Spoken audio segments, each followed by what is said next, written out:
Shalom.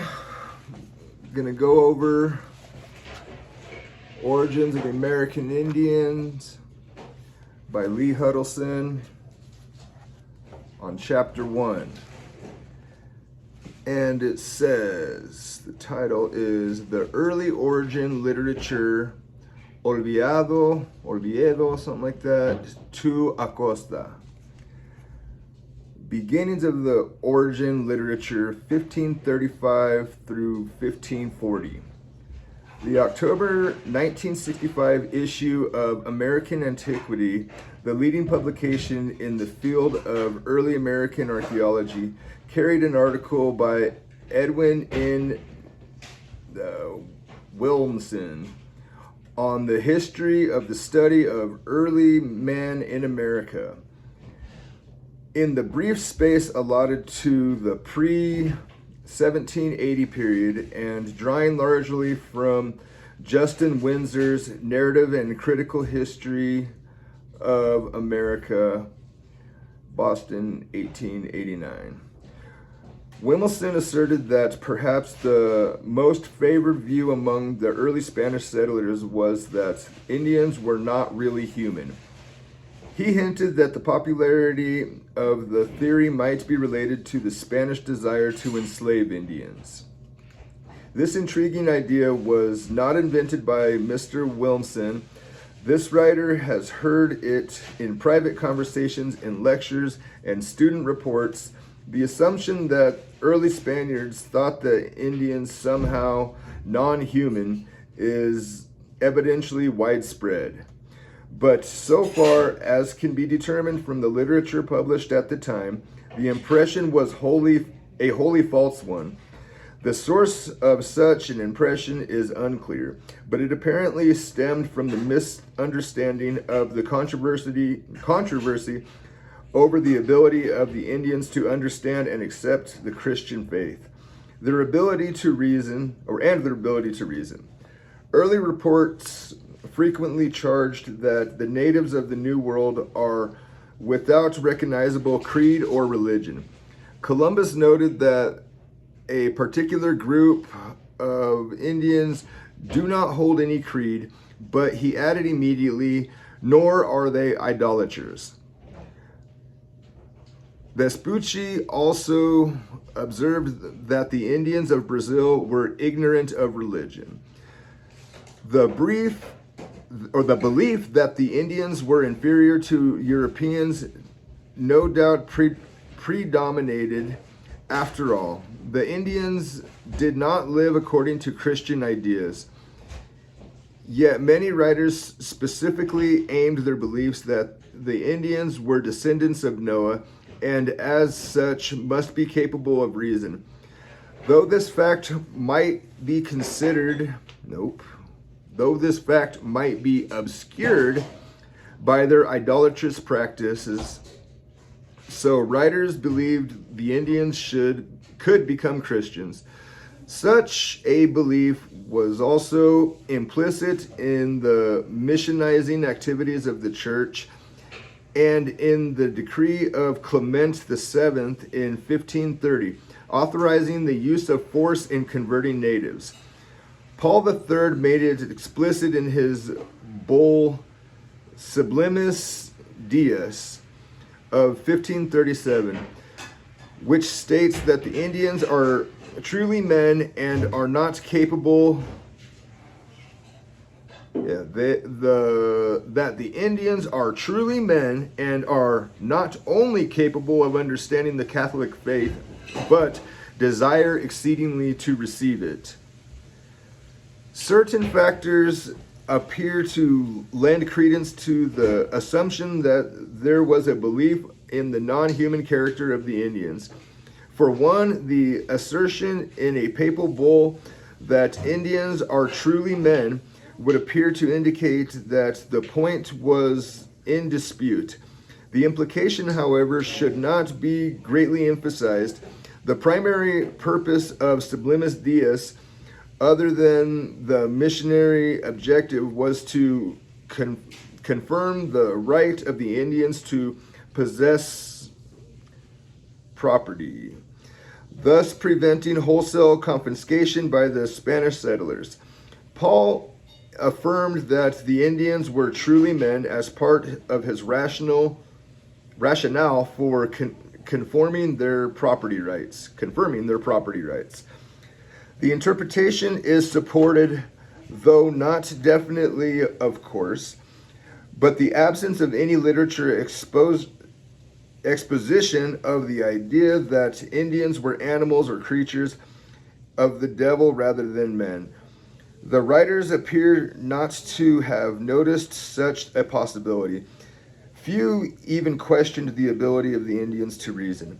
Therefore, although some men may have believed that the Indians to be non-human stock, the idea does not seem to have been seriously proposed.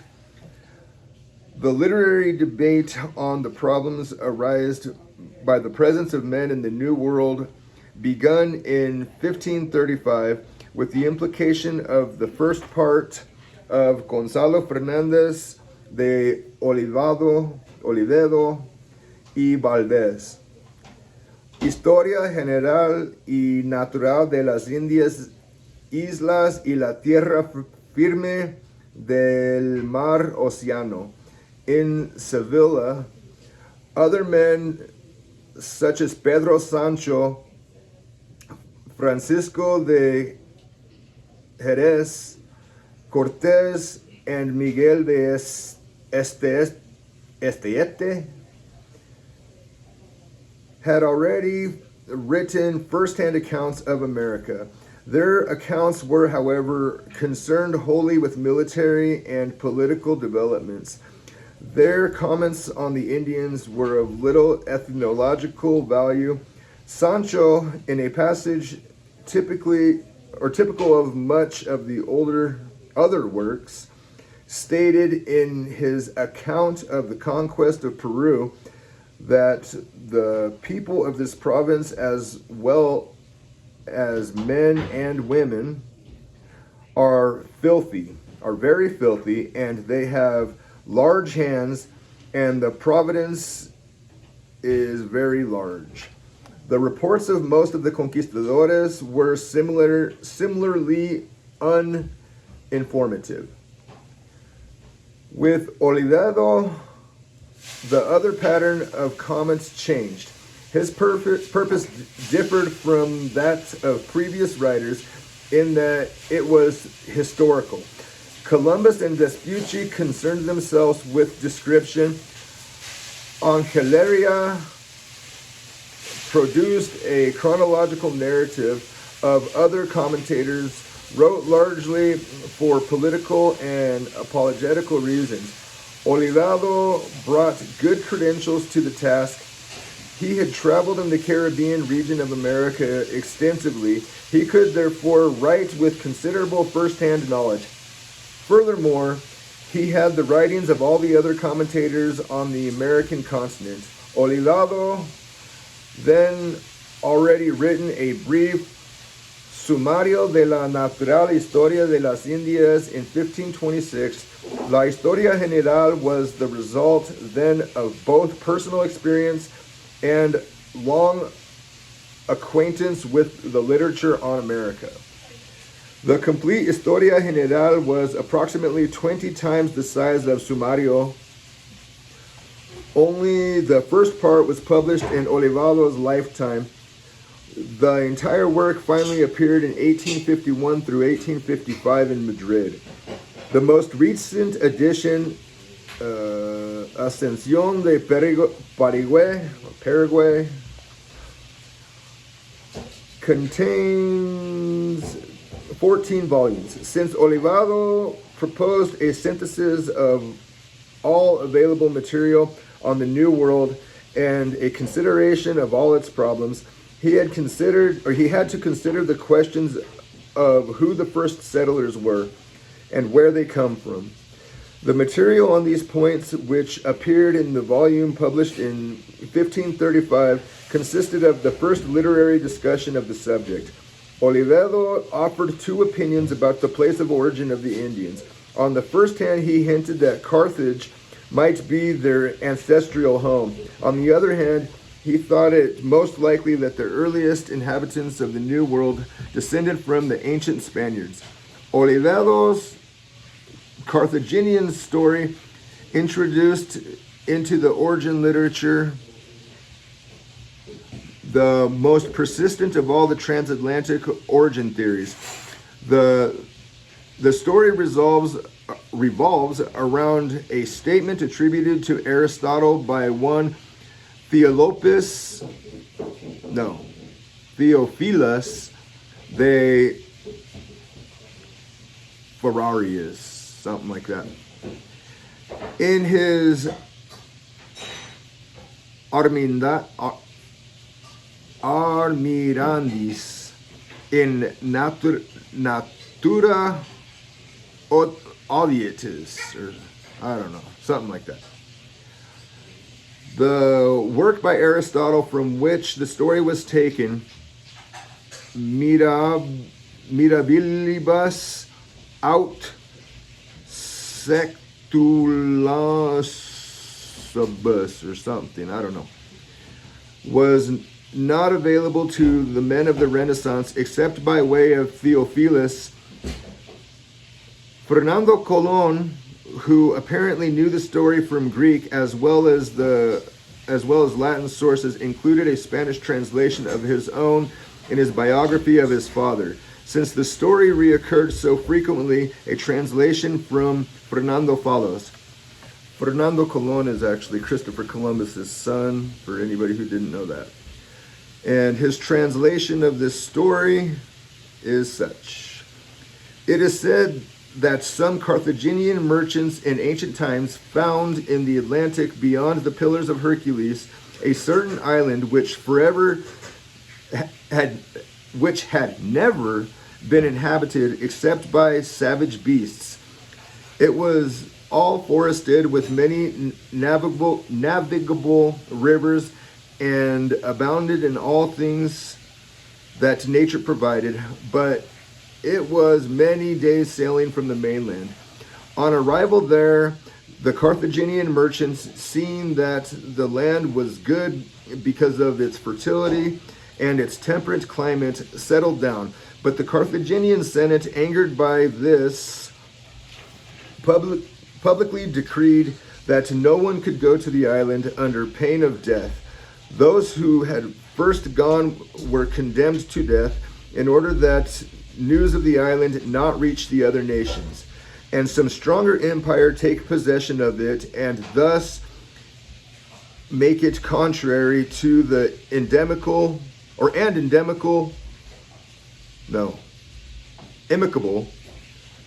in the liberties of Carthage. Oviedo's version of the story differed only slightly in the unimportant ways. According to him, the merchants went through the Estrecho de Gilbert, the Straits of Gilbert. The island was large and it had never been discovered before. He referred to wild and other beasts, spoke of large trees and marvelous rivers, elaborated on the things that nature produced, located on the island with respect to Africa, elaborated on the settlement of the island, and referred to the potential inconvenience of the Carthaginians and their liberties only in locating the island with respect to known continental areas did Oviedo introduce an element which could not be readily inferred from the version of Fernando. Oviedo stated that he thought Aristotle's story pitched conditions in Cuba or Hispaniola so well that he might have meant to describe them. He concluded that the Carthaginians had discovered the Indies long before Columbus arrived. Oviedo quoted Aristotle as saying that those who had gone to the island they killed. Consequently, it was uncertain whether he thought some of the original letters might have escaped from the nucleus of the Indian population. concerning his latter acceptance of an earlier discovery, it seems likely. Oviedo offered the Carthaginian story as a clue to the possible first discovery of America, but immediately thereafter he offered what he considered a far better theory. I take these Indies to be those famous Islas Esperidas, so called after the 12th king of Spain. Espero? Yeah. Espero. Oviedo derived his knowledge of early kings of Spain from Barrois, a chronicler of questionable veracity. The gist of his argument was that during the reign of King Espero, which began in 1658 BC, Spaniards discovered people and ruled the Indies. They named the Indies for their king Islas Esperes. Yeah, I think. These were the same islands as those of latter Greek mythology. Sometime after the days of Espero, contact with the islands was broken, and they were forgotten except by Greek myth makers. The author claimed that the Indies were discovered by Spaniards over 3,000 years before Columbus.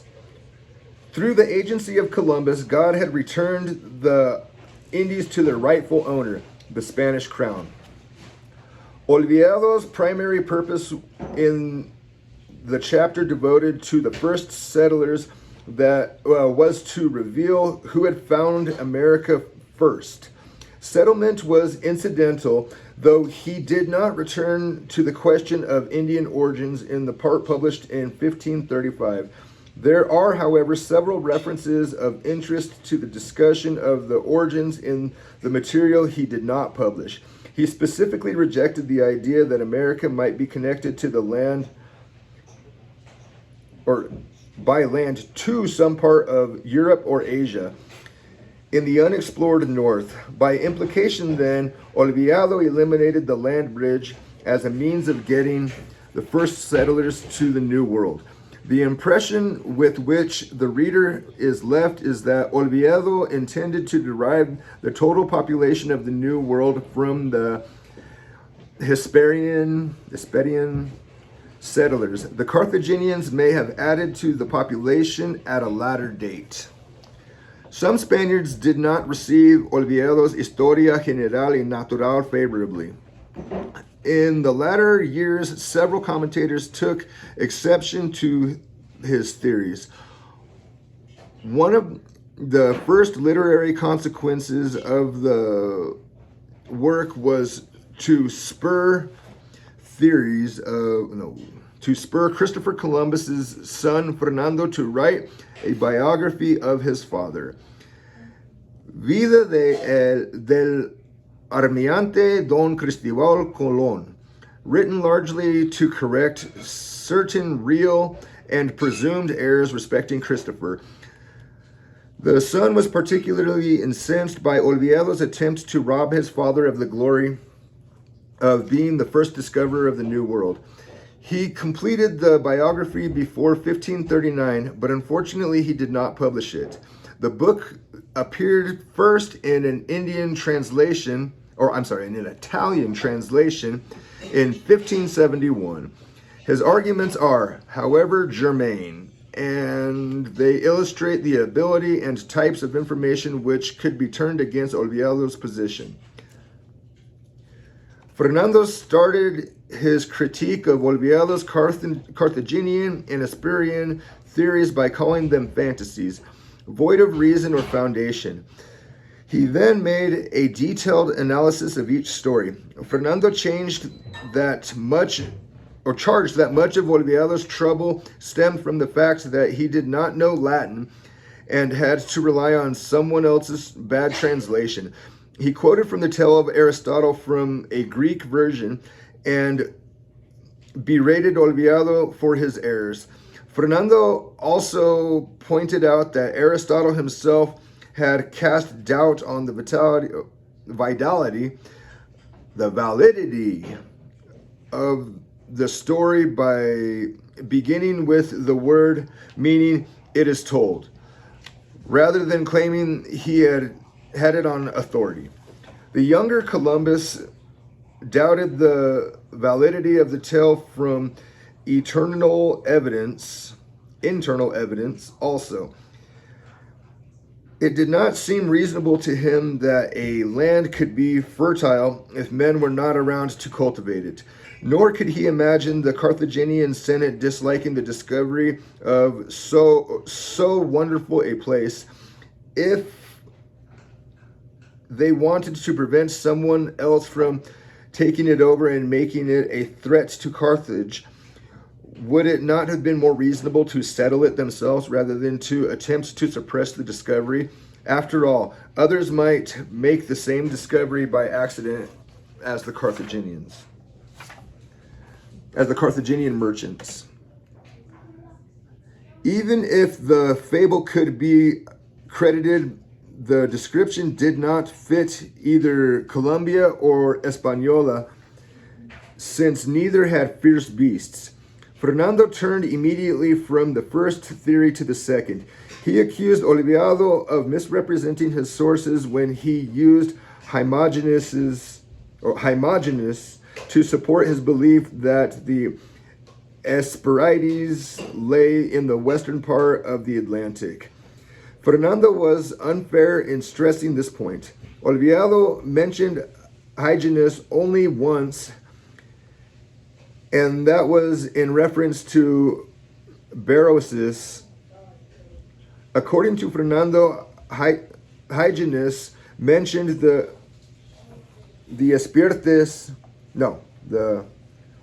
Hesperides only 3 times. Twice he placed the islands in the east, and the other time he mentioned the ancient name of Venus.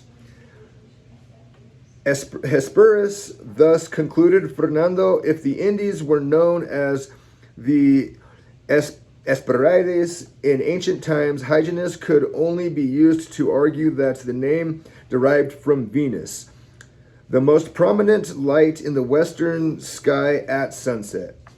Anyway, said Fernando, Oliviado could not with reason argue on one hand that the ancient Spaniards settled the Indies, and then on the other hand, accept the Carthaginian story that the island was undiscovered before the merchants arrived. Oliviado's argument for the Spanish origin for the inhabitants of the New World received little support and was rarely mentioned, but the Carthaginian story, which he introduced but apparently did not accept, achieved great popularity. Oliviado did not develop the theory very far. Therefore, most of the latter writers who accepted it relied not so much on Oliviado as on the writings of the well-known Spanish mystic Alejo Venegas de Bustos. Vengas expounded on the Carthaginian origin theory in his primera parte de las diferencias del libro que hay en el universo. The book went through 4 editions by 1583, but is now exceedingly rare. Unfortunately, José Torbillo Medina reprinted pages relating to America in the first volume of his Biblioteca Hispanoamericana. Vengas clearly argued that the first inhabitants of America descended from the Carthaginian settlers. He did not quote Aristotle's story. He stated merely that it is obvious that the islands which Don Cristobal Colón y Vespucci Amerigo discovered had already been found more than 2,000 years ago, and that the Carthaginian settlers in the islands spread to the mainland and populated it. Nor, he said, should we wonder at that, for If Adam and Eve populated the three parts of the world, why marvel that the Phoenicians and the Carthaginians could populate America, which was a neighbor of the islands of Hispaniola y Cuba? Vengas, like Oviedo, explicitly included the Indians among the descendants of Noah, but went further than Oviedo and used the facts as an argument to prove that the Indies must have been discovered before Columbus. Since there were men there before Columbus arrived, since Aristotle's Carthaginian story was available, Vengas used it to explain the earliest discovery and the settlement of America. In doing so, he was neither ignorant of or at least ignored the fact that Aristotle had said the men who went to the island were condemned to death, with the apparent implication that they were executed, and knowledge of the discovery suppressed. Vengas may have known of Oviedo's Historia General y Natural, but he did not refer to it.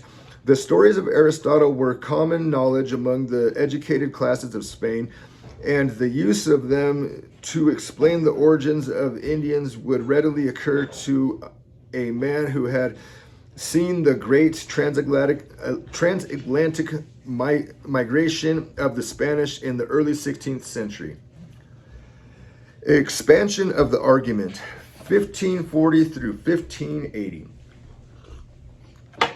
Most books about the origins of the American Indians assume that Europeans began to wonder about the problem immediately after learning about the discovery. The assumption is probably correct, but literary evidence of any great controversy or puzzlement over Indian origins is slight before 1550. Only two theories seem to have appeared in that period. No doubt others were discussed, but except for Oviedo's and Vengas, they did not reach the print page. Neither of the two referred to any contemporary commentators on the subject. But the most vital questions concerning the Indians did not deal with their origins or how they got to the New World. The questions focused on whether the Indians were capable of becoming Christians, whether they should be converted peacefully or forcibly, whether they were rational beings possessed of the rights of Europeans, whether they could be enslaved, or if already slave liberated. The issue of the nature and use of the Indians came to a climax in the new laws of the 1540s with first a victory, then a defeat for the humanitarians. The questions of the Indians' nature could have a relation to the question of his origin. Since Europeans were likely to view Indians Since Europeans were likely to view the Indians descended from Spaniards differently from Indians descended from Jews, Carthaginians, or Ethiopians, the men involved in the controversy apparently did not make such connections. The influence of the materials on the debate over the nature of the Americans on the public debate on origins was slight, except the extent that they illustrate something of intellectual background in which the authors of the original literature worked. After 1550, the interest in the inhabitants of the New World had a mushrooming interest in America. In general, let loose a torrent of books on the newfound lands. A subsequential number of these works included a consideration of the possible sources of the American population. The majority, however, ignored such problems and concentrated on telling a good story. The most famous of the Spanish humanitarians, Bartolomé de las Casas, wrote in The Origins of the Indians in 2 works not published in his lifetime. The Apologética Historia, completed in 1550, and his Historia de las Indias, completed in 1559. Since these books were first published in 1909 and 1875 through 1876, respectively, they did not contribute directly to the literary debate. 2 reasons favor their inclusion. They are illustrative of the thinking of one of the men immediately involved with the condition of the Indian, and they indicate that Las Casas did not hold the opinion commonly attributed to him, that the Indians descended from the lost 10 tribes of Israel. In his Apologética Historia, Las Casas stated that he believed that the Indians of the Western Indies descended from those of the Indies because, starting that paragraph over. In his Apologética Historia, Las Casas stated that he believed that the Indians of the Western Indies descended from those of the East Indies because the West Indies are part of the East Indies. He based this conclusion on the comparison of the multitude of peoples and nations and diverse languages, which were characteristic of the West Indies, and also according to Herodotus and Diorotus of East India. Las Casas spent most of his time in the apologetic history, proving the worth and religiosity of the Indians. He did, however, return to the original question near the end of the volume to make an extended criticism of the use of language comparisons as evidence of origin. He referred to some anonymous doctor, probably a misunderstanding of Angelaria, who connected the practice of circumcision and the presence of a few words resembling Hebrew in Yucatan to postulate a Judaic origin for the Yucatan Indians. Las Casas laughingly pointed out that such comparisons could also prove that the Indians came from Italy, from the village of Batia in Catalunya, from Biesa in Castilla, from Greece or Spain in general, or if any of the Arab lands. Most American languages, he noted, have certain words which resemble one or more old world tongues. This seems to refute those who attribute a Jewish origin theory to Las Casas. Las Casas returned the question of Indian origins in his Historia de las Indias. He carefully evaluated the traditions and legends of land in the Western Ocean and their influence on Columbus. Most of them he classified as fables.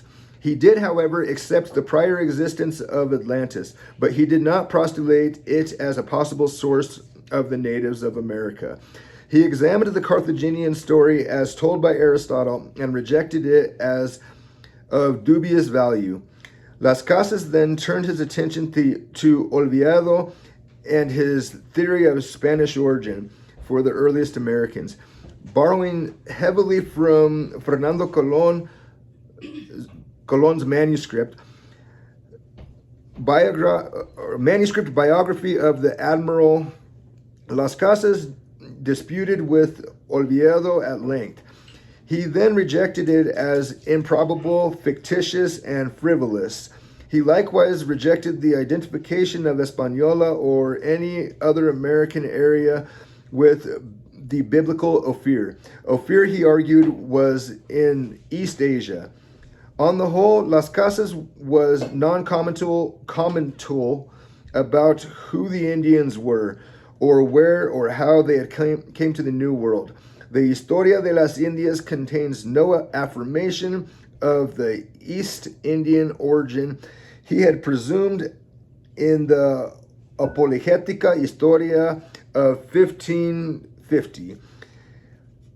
It was as if Las Casas, on reflection, had decided that the problem was genuinely beyond the solution because the Indians had come to America so long ago that the route could not be traced. Las Casas recorded a curious story in the Historia which tends to support this conclusion.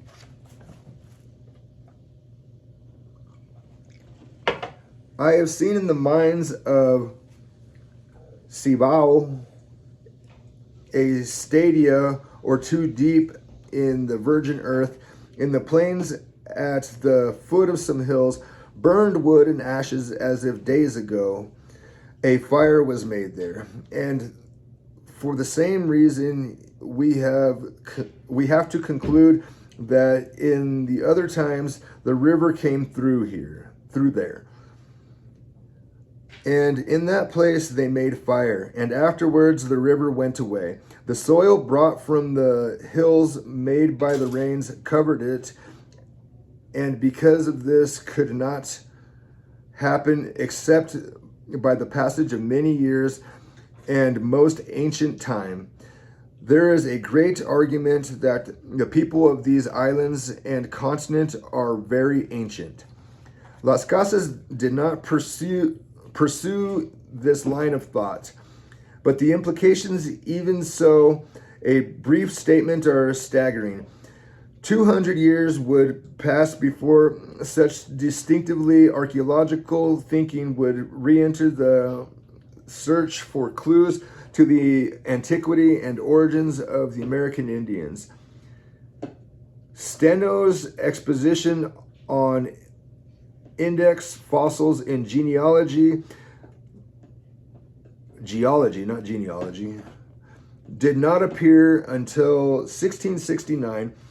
It is tantalizing to speculate on the possible results had Las Casas recognized the specific potential of his observations and elaborated upon it, or the possible consequences if he had published it in 1559. One of Las Casas' greatest enemies in his battle for humanitarian treatment for the Indians, Francisco Lopez de Gomara,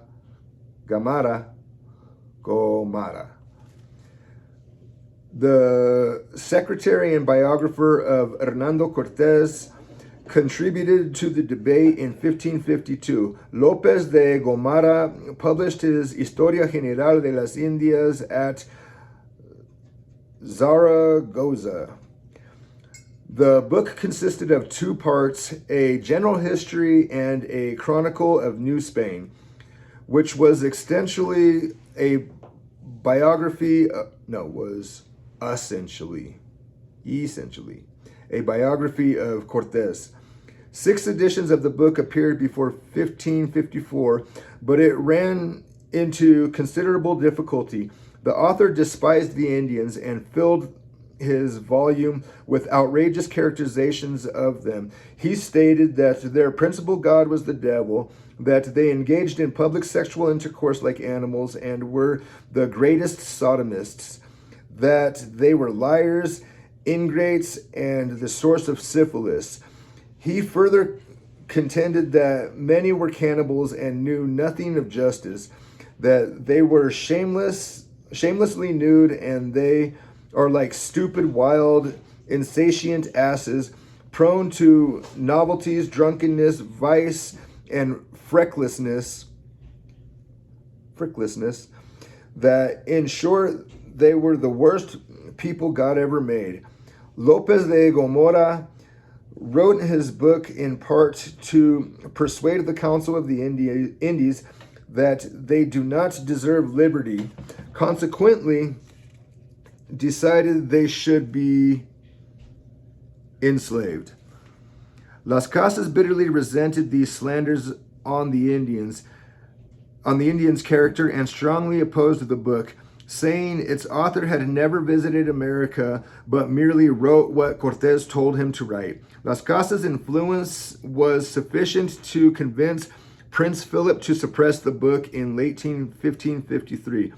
Lopez de Gomora made a considerable contribution to the literature on origins. Not only did he stimulate thinking and response by his treatment of the Indians, but he also stirred up controversies by claiming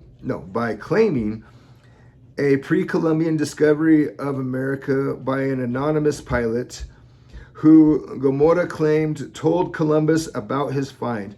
The chronicler depreciated also the role of everyone but Cortés in the conquest of Mexico.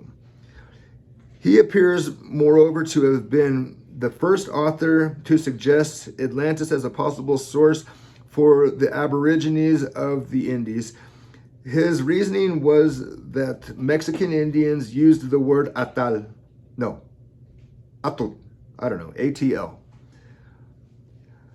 for water, and that they derived this word from memories of their ancient homeland, Atlantis, now sunk beneath the waters of the ocean. Lopez de Gomora did not insist that Atlantis was the sole origin of the Indians. He conceded that ancients other than Plato knew of America and that their knowledge might indicate a migration to America other than the Atlantean. He suggested that Seneca might have meant America when he wrote in his tragedy Medea. An age shall come, our ages end. This is Old English, so this is spelled all funky, so it's hard to read. An age shall come, our ages end, blessedly strange and strangely blessed, when our sea far and near or pressed, his source shall yet extend, descried when shall a large land be. By this profound sea's navigation on an other world and other nation, all men shall then discovered see. Thule accounted, therefore, the world's extreme, the northern bound, shall be when the southwest parts be found, a near isle, a neighbor shore. And this is from Edwin Grimston's 1604 translation of Acosta, 1963-34. There is a crucial difference between the English translation and the Latin and the Spanish versions presented by Las Casas, Acosta, Garcia. The Latin version was given by Las Casas and Garcia, read as such. Man, I do not speak Latin. Viente Aeneas specula Sirius Cabus Oceanas. Man, I ain't doing that. I'm not saying it right anyway. The next one, the Spanish version provided by Acosta and Garcia agrees with the English translation in the first and third stanzas, and the second stanza, as the lines 4 and 5 in the Latin differs from the English. Okay, I speak Spanish, so we can do this one. Describaron grande tierra, virán virán otro nuevo mundo, navegando en gran profundo, que agora, there you go, el paso nos cierra. Mar Profundo and Garcia. Spanish writers who preferred to Senca understood him to mean another world rather than merely another world. Since America was commonly called the New World, this translation gave a slightly stronger argument to those who held that the ancients knew of America. Lopez de Gomora thought that Carthaginian Hanno might have visited Cuba or Hispaniola. He cited one theory which he did not think valid. According to this theory, some Spaniards left Spain to settle the Indies after the defeat of the Gothic armies by the Muslims in 711 AD. The tempo of the discussion increased rapidly after Lopez de Gomora entered the field, whereas there were no new theories expounded in the 1540s. If one accepts Vangas's elaboration of the Carthaginian story, there were few years after 1552 when new accounts did not appear. Pedro Cienza de León announced in the Primera Parte de la Crónica del Perú he intended to discuss the deluge and the origins of the Indians in chapter 3 of the second part. When part 2 did appear in 1873, the promised discussion existed only as an uninformative fragment. Also in 1553, Florian de Ocampo published his Los Cinco Primeros Libros de la Crónica General de España at La Alcala. In that volume, Ocampo hinted that Hanno, the Carthaginian, might have visited Hispaniola, presumably leaving some settlers there. The year 1555 marked the entry of non-Spanish settlers to the discussion of the Indian origins for the first time since John Rostell had the question about whence they came. In that year, the Englishman Richard Eden issued at London a translation of the first 4 books of Pedro Martir de Angelerias,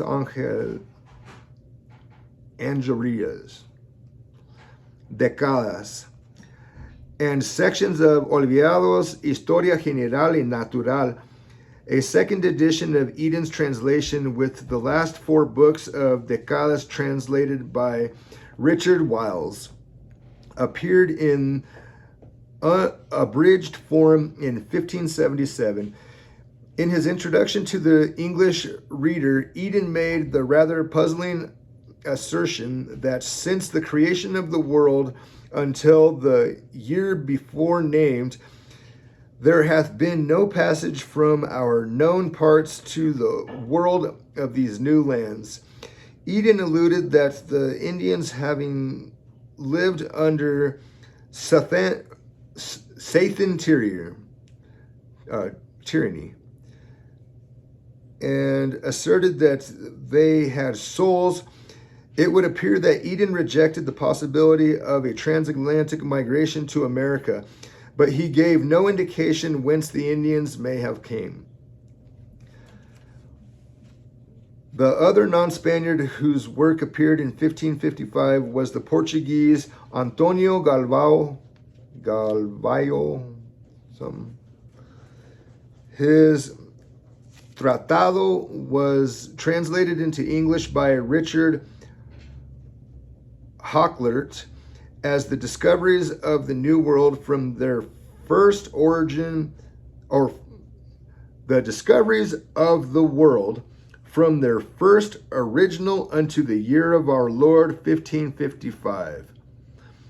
The first edition and the of 1563 are extremely rare, but the Hakluyt translation and a correct translation published together with the 1563 edition are available. Galvao spent several years in the Orient as governor of the Portuguese islands of Ternate in the Moluccas, where there he heard of a Chinese tradition claiming that voyagers from China had populated the New World. Galvao considered this very plausible because both Chinese and Indians had similar but unspecified fashions and customs. And because their small eyes, flat noses, and other physical characteristics were similar. Galvao also knew of Oviedo's work, and he recounted a tale of Carthaginian discovery. He sarcastically pointed out that those who once postulated a pre-Columbian discovery of the Antilles were now doing the same thing for New Spain.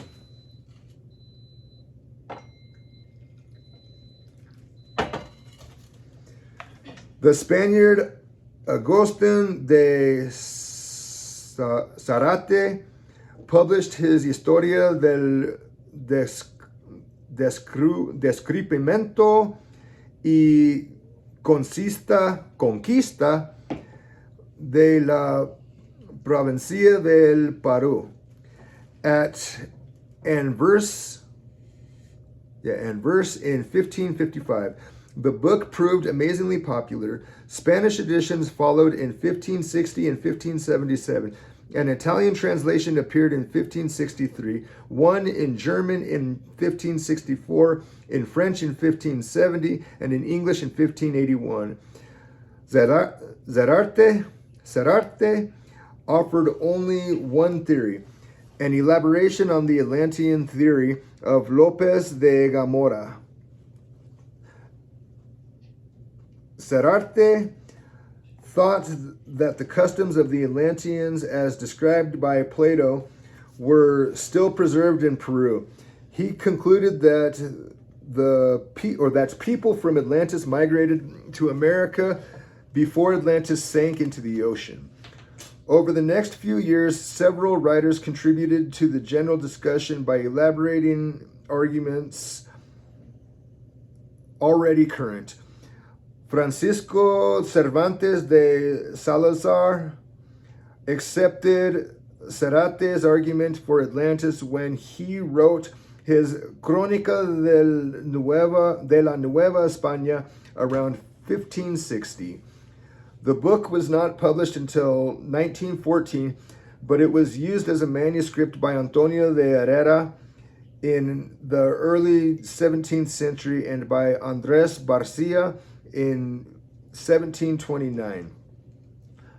Another of the lesser writers was Gimario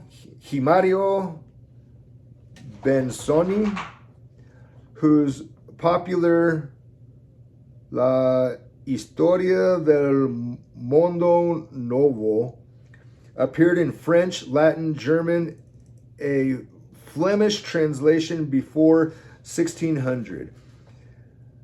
Benzoni accepted the story of the Carthaginian merchants out of Aristotle, thus continuing and strengthening a vital tradition. It should be noted, however, that Benzoni did not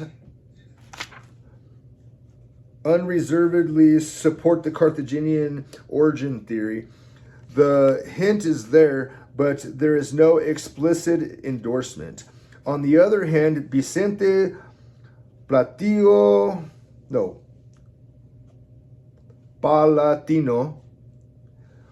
del Cursola in his manuscript Tratado del Derecho y la Justicia de la Guerra que tiene los reyes de España contra las naciones de la India Occidental in 1559. Adopted the first view that the Carthaginians, Phoenicians, Aristotle had mentioned were responsible for the first or at least a settlement. Corsola believed this because of the ruins of buildings with unfamiliar but probably Carthaginian writings on them. But because the Indians told him some bearded white visitors had constructed the buildings. Apparently, Corsola's real reason for claiming an earlier Carthaginian settlement was legalistic. The Carthaginian claim to the Indies had devolved upon Rome after the Third Punic War. The Pope, as heir to the Roman emperors, had come into possession of the Indies, and he had given it to Spain. Thus, Spain had a solidity based historical right to the New World. Corosa did not like the Indians, whom he accused of observing neither divine nor natural law, nor the laws of men, nor even observing the law of ferocious beasts. Therefore, it was just for Spain to wage war against the Indians, to return them to their rightful ruler, and to make Christians out of them. Sometimes the Spaniards were too zealous for their opposition to native beliefs and customs of the Indians and found it necessary to explain their conduct. One such was Diego de Landa, who in 1566 completed his Relación de las Cosas del Yucatán to justify his actions towards the Indians of that province. Like so many other early works on America, it was not published in his lifetime. That first publication was an incomplete French translation in 1864. The complete version in Spanish appeared in Madrid in 1881. In this case, the lack of publication was not critical, since Landa made only 2 brief references to the origins of the American Indians.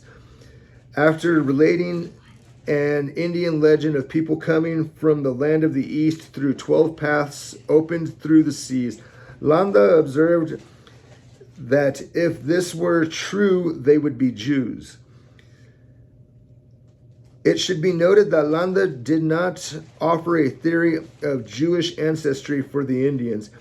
He may have thought that, but if he did not express that thought.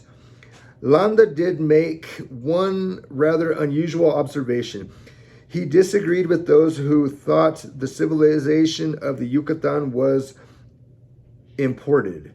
These buildings have not been constructed by other nations than the Indians. He concluded Landa's argument gained no great support until the 19th century. Of the 24 or so books on America which appeared between 1566 and 1572, none devoted any space specifically to the origins of the Indians. The books centered their intention primarily on the nature of the Indians, especially those by Polo de Ondegarro,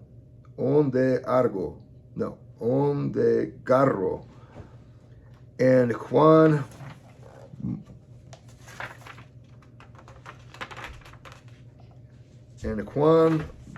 Matienzo. This changed in 1572 with the completion of Pedro Sarmiento de Gamboa, Historia de los Incas.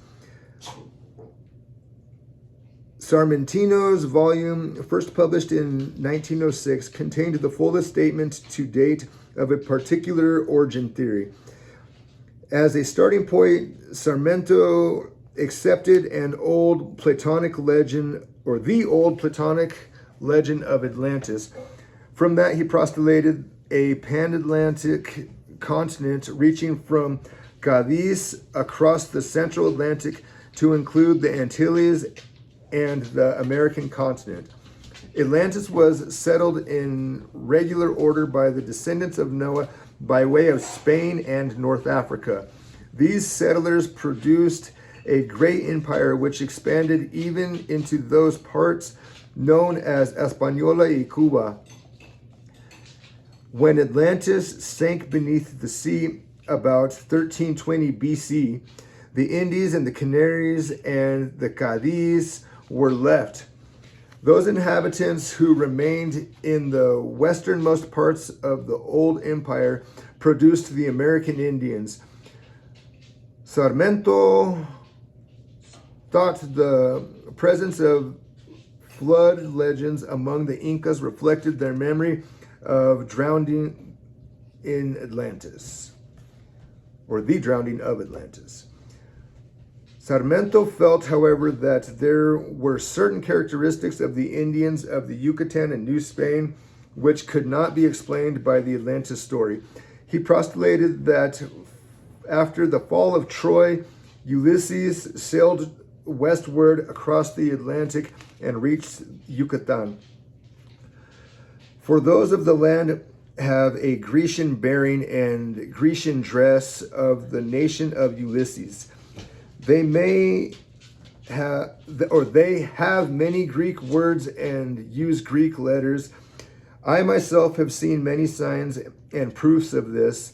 They call God Theos, which is Greek, and in passing through there, I heard that these people used to preserve a ship's anchor as a venerated idol. They surely are of Greek origin, and from there they could have populated all those provinces of Mexico. In this way, it can be seen that New Spain and its provinces were peopled by Greeks, and those of Peru and neighboring provinces were Atlanteans. The published debate resumed in 1575 with the Augustin friar Jerónimo Román y Zamora. Fray Jerónimo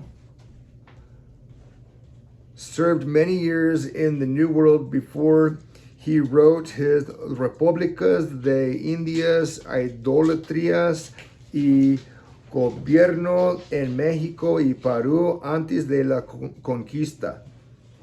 Nevertheless, he could not decide where the Indians had come from. He thought they had certainly experienced some pre-Columbian contact with Christians, because some of the Yucatan tribes knew of the cross and the Trinity, and some of those in Cholula celebrated an idolatrous version of Easter.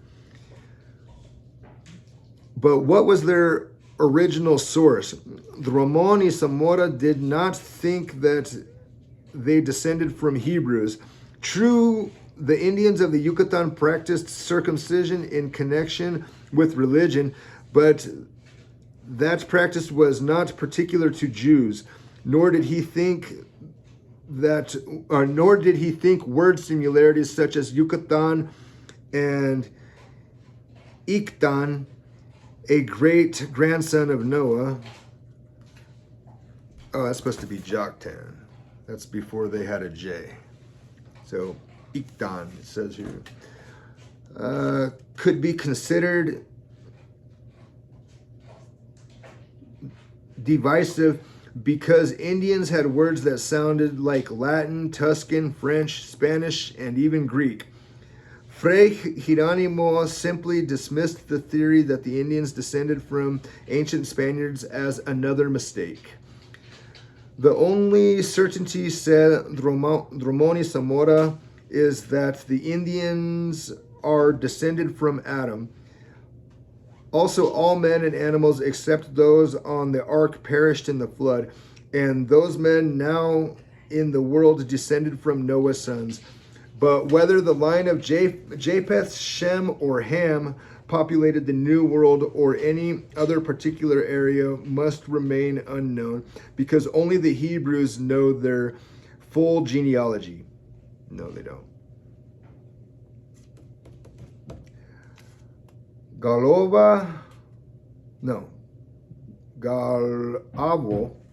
Galavo's Chinese theory received a boost from a fellow Portuguese, Pero de Mangules, in 1576 in his Historia de Provincia Santa Cruz y que vulgarmente llamamos Brasil Mongoleses.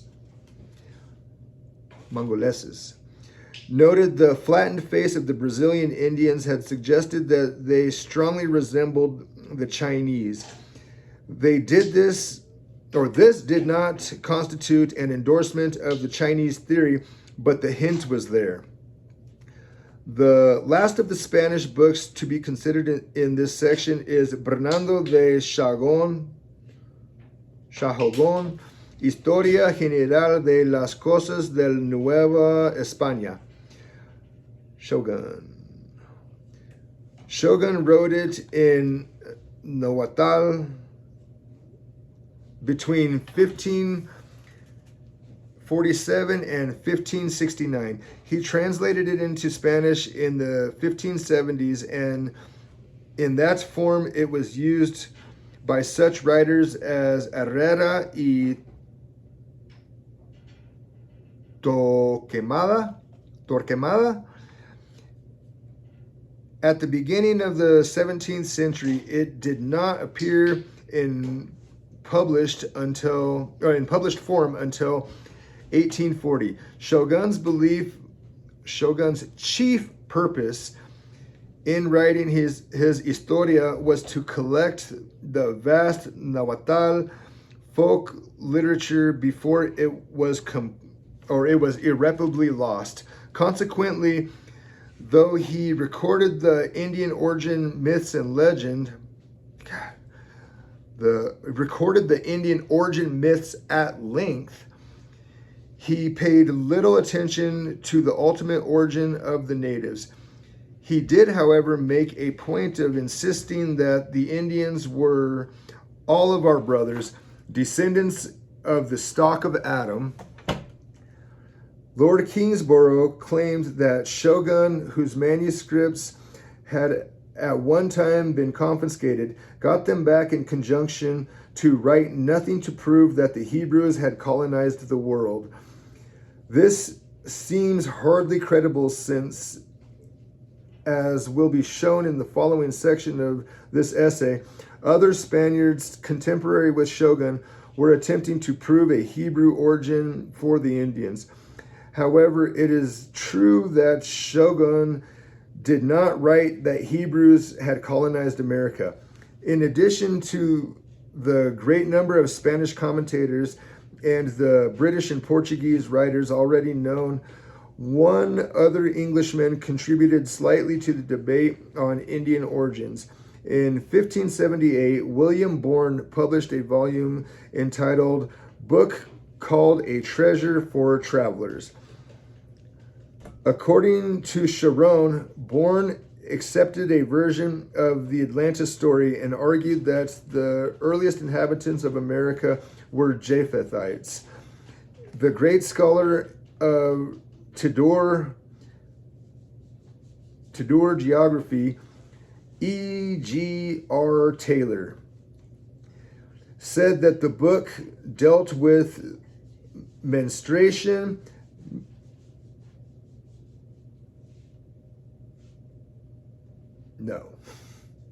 it dealt with mensuration, mathematical instruments, survey, and kindred matters.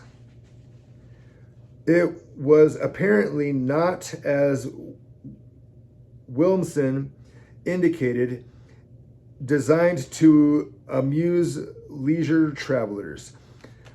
But Bourne's influence was negotiable in the debate. None of the writers of the period before 1729 cited his work. A summary of the course of the controversy over Indian origin in the period 1550 to 1580 reveals a rather startling condition. The most popular theory, judged from the literary evidences, was the Atlantean, followed closely by the Carthaginian origins theory, but a conscious of those who actually discovered or discussed the matter in the period shows a great reluctance to comment. Most of those who wrote on America did not even consider the question of the original establishment of men in the New World. Those who did comment were likely to say that a real solution did not seem possible, that the only certainty was that the Indians descended from Adam. Lopez de Gamora y Sarmiento and a few others supported Atlantis. Two versions of the Spanish theory were available, but no one accepted them. The Chinese, Greeks, and Carthaginians had their defenders, sometimes, as in the case of Lopez de Gomoras y Sarmiento de Gamboa. The same writer might support two or three theories, but Las Casas, Eden, Drummond y Zamora, Landa, and Shogun all declined to commit themselves to a theory. This reluctance to render judgment seems out of character in an age not noted for restraint of the absence of evidence.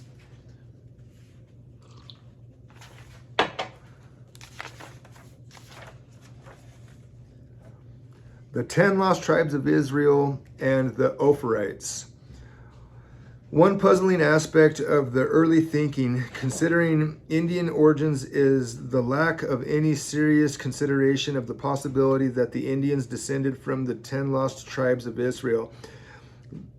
This truly monkish theory is lunatic, or this lunatic fancy, possible only to men of certain class, which in our time does not multiply, is genuinely believed to have been the most obvious and thus the earliest explanation of the men of America. On the contrary, this writer was unable to locate any early explorers and historians who expressed the idea in writing. There are, however, hints scattered throughout the early literature which indicate that the opinion of the Indians were descended from the Hebrews was current and discussed, even if no author did accept it. As early as 1511, Pedro Martir de Alejandría left open the possibility of Jewish origin for the natives when he reported the story that Columbus had identified Hispaniola as Ophir.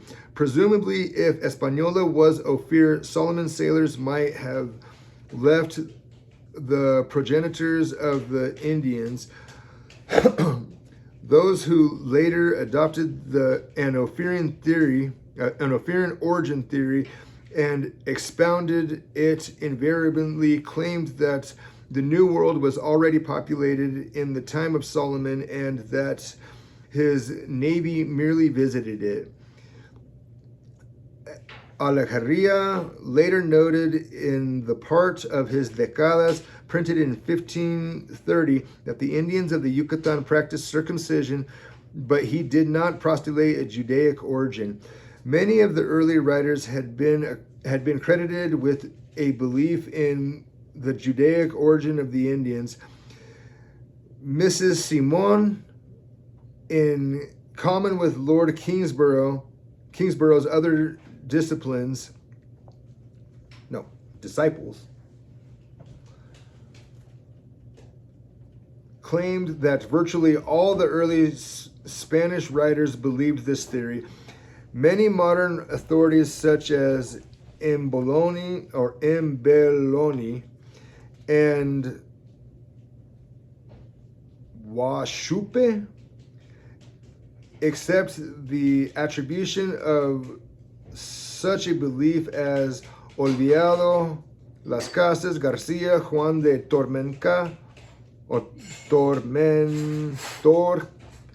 Torquemada, Diego Durán, and Felipe Guzmán Poma de Ayala. Of these 6 men, all writing before 1613, only one, Diego Durán, clearly committed himself to the Hebrew origin theory. Juan de Torquemada was apparently the first to credit Las Casas with being a partidario del origen hebreo in his Monarquía India, a paper where were written some phrases of the testament of Don Friar Bartolome de las Casas, Bishop of Chiapas, and because of this, he used in all his writings, it seems to me that in his opinion, and because they are both in the same language and the same style, yet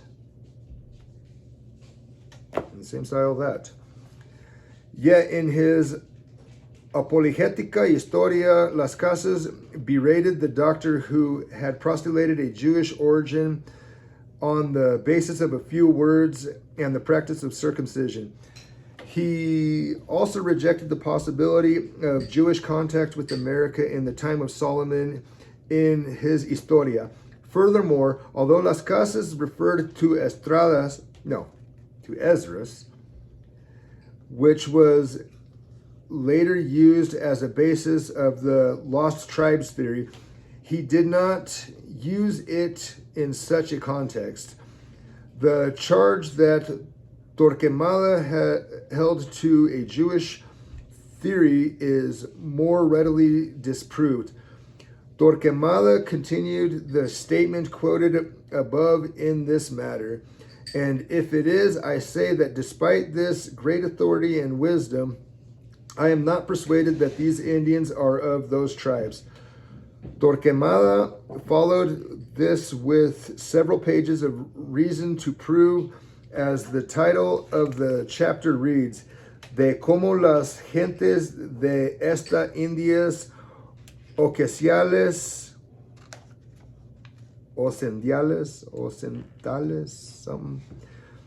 no fueron judíos como algunos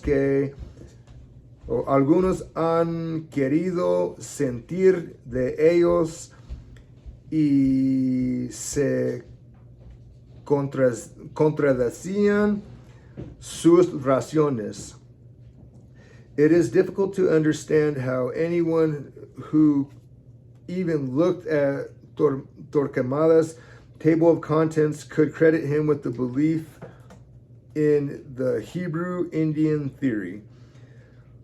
The theory that Indians of America descended from the Hebrews, or more particularly the 10 lost tribes of Israel, apparently originated in published form with Johannes Frederikas Limenes de Extremo dia Ulicio and Indorimen Vocane. What the sound is something. Issued at Antwerp in 15 1567. A second edition appeared at Venice in 1569 at the Bibliothèque Nationale of Paris as a book by Luminus called De Vicente Extremi Judici Dici et Comensunta something. Whatever, I don't speak French either. Which it says is the mime, nor do I speak Italian or Latin. I'm not reading that one either. The book is very rare and apparently was rather obscure in its own time, for none of the Spanish authors cite it, though Solórzano referred to the author, and León Pinelo knew of Loomis from Solórzano. In addition, Barcia included Federico Lumino in the list of authors he appended in the 1729 edition of Garcia's Origin. Luminus's De Extremo Dio Insinuado, or whatever, is largely concerned with abstruse theological points. This, together with his slim geographical knowledge, makes for a confusing book. For example, his references to India leave it unclear whether he means East or West India. References to the reasons why there were Antopolis, to Magellan, and to Americas show that he meant the New World, yet seems to have thought Asiatic India was not far from West India. Luminus introduced most of the theological arguments which were later advanced to indicate a Hebrew origin for the Indians. The basis for this story of how the Jews got to America was the fourth book of Esdras, whose authority Luminus accepted despite its apocryphal standing. The authority of 6 kings and the prophet Isaiah supported the Esdras account. 4 kings, but that's Chronicles for those that don't know.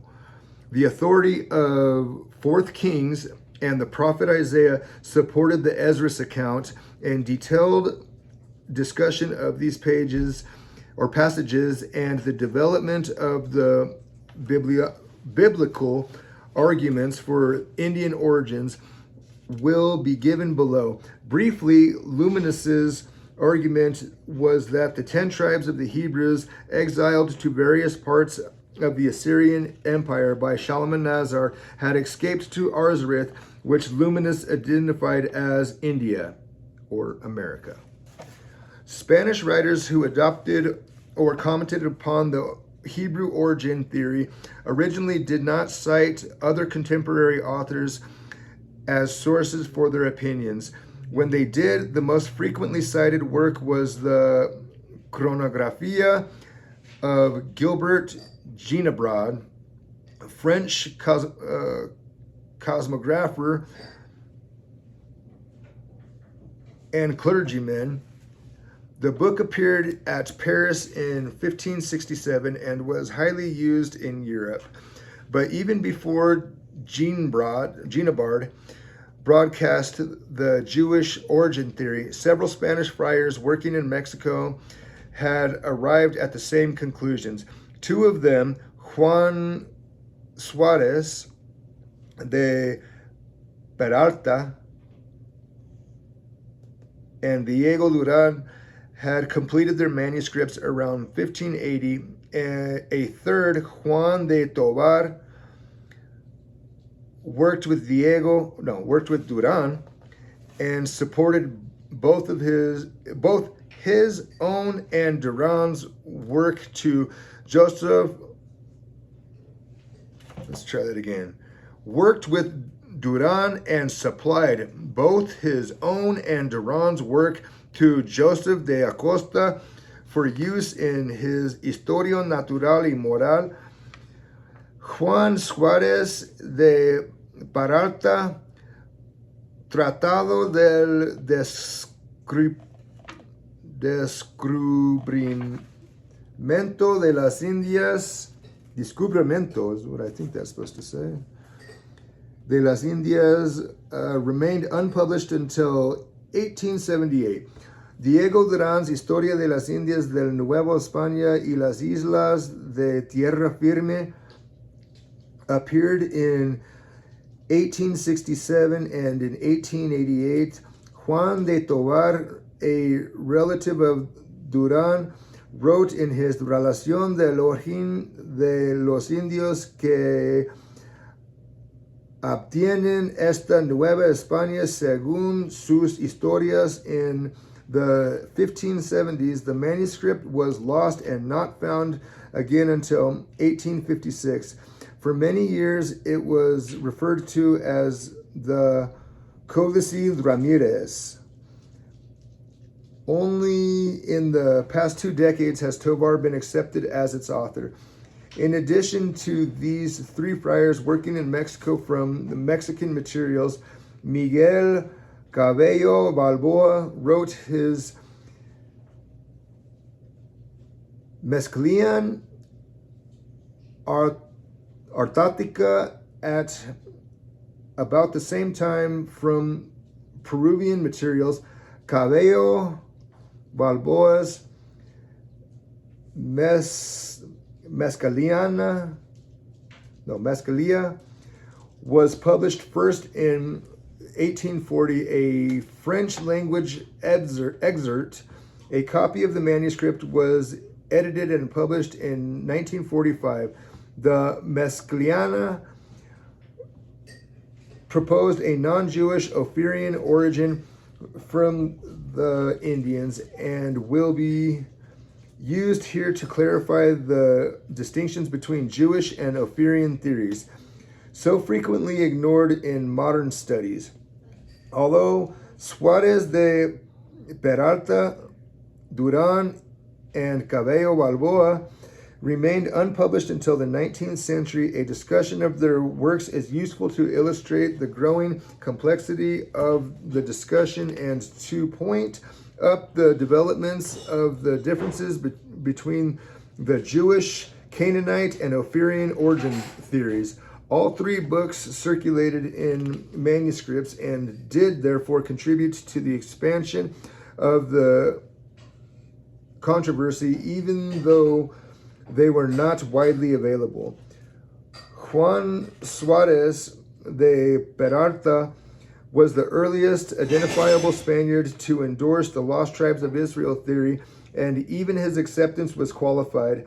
He based his opinion in the authority of chapter 8 of the 4th book of Ezra, the passages to which Suárez de Peralta read. These are the 10 tribes which were led away captive out of their own land in the days of Josiah the king, which tribes Shalmaneser, the king of the Assyrians, led away captive. He carried them across the river, and thus they were transported into another land. But they took counsel among themselves that they would leave the multitude of the heathen and go forth unto a land further distant, where the human race had never dwelt. There at least they could keep their statutes, which they had not kept in their own land. And they entered by the narrow passage of the river Euphrates, for the Most High the Most High then wrought wonders for them, and stayed at the springs of the river until they were passed. And though the country were And through that country there was a great way to go, a journey of 1.5 years, and that region was also called Arsareth. And there they might have dwelt until the last times. And now when they are about to come again, the Most High will again stay the springs of the water, that they may be able to pass over. 4th Ezra 13:40-47. Suarez de Peralta interpreted this to mean that the 10 tribes of Israel were taken captive by Shalmaneser, had escaped to the land called Azareth. This Arsareth was obviously near America, and some of the Jews had migrated to it. He supported this conclusion by citing the similarity of certain Aztec words to Hebrew words, and by claiming both peoples had similar idolatries. He did not, however, claim the lost tribes as the exclusive populators of the New World. In fact, he thought that the first settlers probably came before the flood. His authority for this belief was Genesis 6:4, which said that there were giants in the earth in the days before the flood, since the bones of giants had been reported in Mexico and Peru. Obviously, America had been peopled by giants who had drowned in the flood. Suarez de Peralta found it difficult to believe that all the Indians descended from the same people or from the same colony. He did not think that the natives of Labrador or Florida had came from the same stock as those near the Strait of Magellan. Consequently, he accepted the Carthaginian theory to explain the population of the islands. He therefore proposed an Ethiopian or Egyptian origin for certain Indians of New Spain because they shared with the Egyptians and the Ethiopians certain customs, allowing women to enter business and public affairs, and the men stay at home to weave and labor, and the women urinate standing while the men seated. And both men and women carry out the necessities of nature and public. Suarez de Peralta also introduced the question whether the Indians descended from Canaan, son of Ham, cursed by Noah for his father's sin. His opinion on this point was somewhat unclear. Since the Indies were peopled of various sources, the opinion that they descended from the accursed Canaan can thus be true in part and not in whole. But the descendants of Ham were widely dispersed, and all the people who came to America were either his descendants or influenced by them. For realmente los indios proceden del maldito Canaán. The Canaanite theory of Indian origins, or as it is frequently called by those who confuse the object of the curse, the theory that Indians descended from Ham, was not a Jewish origin theory. To qualify as of Jewish origin, the progenitors must be members of the 12 tribes of the Hebrews. They designated all Hebrews as Jews, though technically incorrect. As an ancient device, most of the Hebrew tribes appeared or disappeared after the captivity, and those left were predominantly of the tribe of Judah. The custom grew of calling all Hebrews Jews. Israel was the generic designation of all the tribes of the Hebrews. The Canaanites were not Hebrews. Even under the loosest interpretations, the modern tendency to think of most peoples mentioned in the Old Testament as Jews confuses the issue. Suarez evidently did not distinguish these peoples very clearly. Nevertheless, the Canaanite theory is a separate tradition in itself, as later writers would indicate with greater clarity. No doubt it was current throughout the 16th century, it seems unlikely that those who supported Indian slavery would have ignored the curse of Ham. It does appear, however, that Suarez de Peralta first expressed it. Diego Duran was much less equivocal in his theorizing, since he said he had not received a revelation from God, which was the only way to determine for certain where the Indians originated. He would resort to conjecture. He concluded that the Indians must be descended from Jews. His opinion was based on the strange ways and customs and the lowly conversion of the natives, their way of life, ceremonies, rites, and superstitions, omens, and hypocrisies. Also, like the Jews, that the Indians themselves must be Jews. Duran found support for his beliefs in observations of Indian cultures, which he thought matched very well with the biblical description of the Jews. Unlike Suarez de Peralta, who used the apocryphal Esdras 4 on which to base his theory, Duran relied on the Bible itself. His source was the second book of Kings. On the 9th year of King Hoshea, the king of Assyria captured Samaria, and he carried the Israelites away to Assyria. Therefore, Yahuwah was very angry with Israel and removed them out of his sight. None was left but the tribe of Judah only. Duran's version was somewhat garbled by the use of the abbreviation etc. to refer to what happened to the Israelites after their arrival in Assyria. Apparently, he referred to the Arsareth legend from Esdras as consequence. His description of the remote land Arsareth seems to be a reference to Assyria.